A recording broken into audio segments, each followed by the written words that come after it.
So hey everybody, and welcome to our project location again. This is the Solstice to Ridge project, and we're actually standing where foundations have been poured.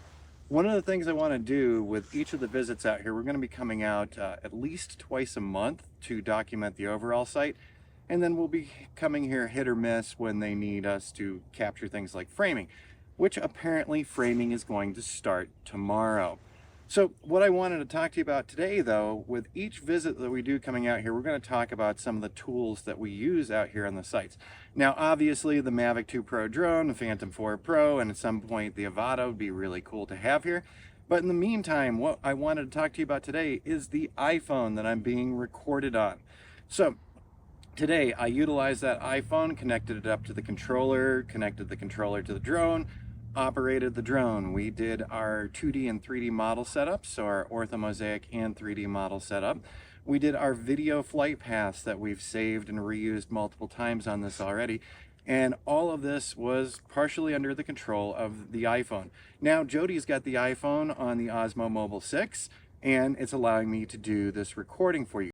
So anyways, you'll notice I do not have any mics on me. I don't have the wireless goes. I wanted to see what this sounds like today, just being in the field with no external microphone whatsoever, just using the iPhone. So once again, iPhone was used to control the drone and manage our flights. The iPhone is documenting what we're doing here right now. And when I get back into the office to put everything together, utilizing OBS, I will be using the iPhone as my webcam as well. So the iPhones have really stepped it up with how many tools they can be. And this is just a small sampling of what we use the iPhones for, because we also use it for other video recordings, communication, managing accounts. It kind of does it all, and it's a great tool, and I'm happy to have it included in our toolkit, shall we say. All right, everybody, we'll see you in the next part, sitting at the computer. The new year has started off to be really busy for us. Yesterday I had 5 different calls. 3 new clients have added in with us, so that's great. But it feels like a really fast pace, and I want to be able to do my videos as well as the instructional videos and then flights for clients. So here we are putting the next part together.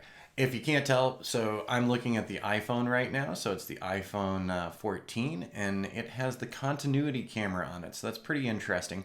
And this is not bad video quality. I'm taking a look at this, and actually it's softened down a little because I did 2 things. So I'm going to change these right now. I'm going to go to video effects, and let's turn that portrait off. So now we've got the background nice and clear. And let's go ahead and turn the studio light off. So here's how the studio is really lit right now. I kind of like that studio lighting, so I'm going to go back to it. So as I said at the start of this, I wanted to talk to you about the iPhones a little bit, because we all know that iPhones and Androids, the smart devices, most of them will connect up to a lot of our drones. Some of the newer drones, maybe not. But in my case, with the Phantom 4 Pro and a couple of Mavic 2s and the Avata, I can connect my iPhones up to those drones. So I use the iPhone for a ton. So it's not just a drone controller, it's a phone. It's a phone less of the time than it's a camera. In addition to that, though, so we've got the smaller one right here, because I just want to talk through, it's not just the job sites. Where else does this equipment get used? Well, it gets used every day in the office place, and I'm sure you feel the same way. Of course, number 1, email. So that's one of the biggies here. Of course, phone calls as well. I also do my daily calendar to keep up with where I'm at here. I'm just taking a look through some of the big apps that I utilize. I used to be an Instagram user. I don't use that much anymore, but that could go along with the drone imagery as well, and the drone jobs. I do also manage my Udemy account, my online instructor's account, so I can see when people ask questions, when new people have signed up to the classes, etc. Let's move over here. So we do have a couple of entertainment apps, of course. We've got YouTube on here, and we do utilize YouTube for the business, but I do check out other drone operators' websites as well and their YouTube channels as well. So I keep up to date with those types of things. We do have the drone folders. We've got the DJI Go 4 app, which, yes, connecting the iPhone to it all the time. The Litchi app. Let's see here. We've also got the Before You Fly app, and we've got our Map Pilot, Air Map, our Aloft. All of these things are on the mobile device. So they're not just about doing the drone jobs, but also doing the other part of our jobs as well. And quite frankly, I'm a little hesitant about some of the new drones with the built-in screens and things. I've become very accustomed to being able to use third-party applications on my iPhone or some on the Android as well. But you know, as progress heads forward, the iPhones might be phased out of some of these drones. That's okay. I'm still going to use them for a lot of other things. And I forgot to move that off there. So going forward in our video series here on our YouTube channel and on our Teachable and the Udemy channels, I'm going to talk about some of the other equipment as I mentioned early on. So, you know, what else is it? It's not just a drone and a phone. What other tools are we utilizing regularly when in the field to capture the data and the imagery and the video that our clients need? So as we progress on the Solstice project and some of our other projects, we'll make sure to talk about some of the different equipment that we're bringing along with us into the field. So today, the iPhone got the big exposure, and you tell me, what do you think of this continuity camera? One thing I know is it might be bouncing around a little bit.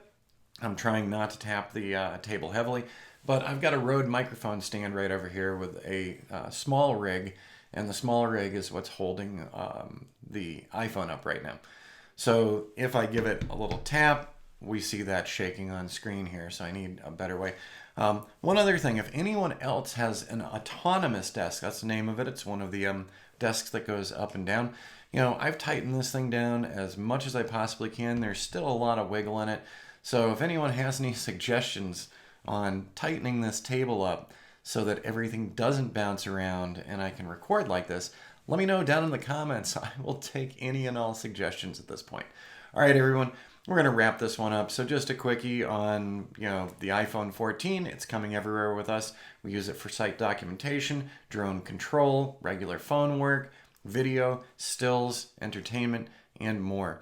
What did we do without smartphones? Do you remember that? It wasn't that long ago. All right, everyone, we'll see you again real soon.